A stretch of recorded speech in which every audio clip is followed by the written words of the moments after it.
ஒரு சின்ன ஊரில் சுரேஷ் என்பவன் குடும்பத்தோட வாழ்ந்து வந்தான். ஒரு நாள் காலை கண்ணாடி முன்னாடி நின்று வயிற்றைப் பார்த்த சுரேஷ், ஐயோ, இது வயிறா? டயர் கடையா? ன்னு பயந்தான்.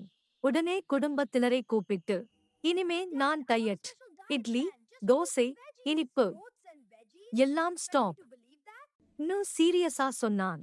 அம்மா சந்தோஷமா, ரொம்ப நல்ல முடிவு கண்ணா நார். அப்பா மட்டும், இந்த முடிவு எத்தனை நாள் ன்னு சந்தேகமா பார்த்தார். முதல் நாள் காலை சுரேஷ் சாலட் சாப்பிட்டான். ஒரு கவ்வு. முகம் முழுக்க சோகம். இதுதானா வாழ்க்கை ன்னு மனசுக்குள்ள புலம்பினான்.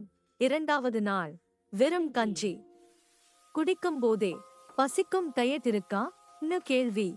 மூன்றாவது நாள் இரவு சமையலறையில் இருந்து மசாலா தோசை வாசனை.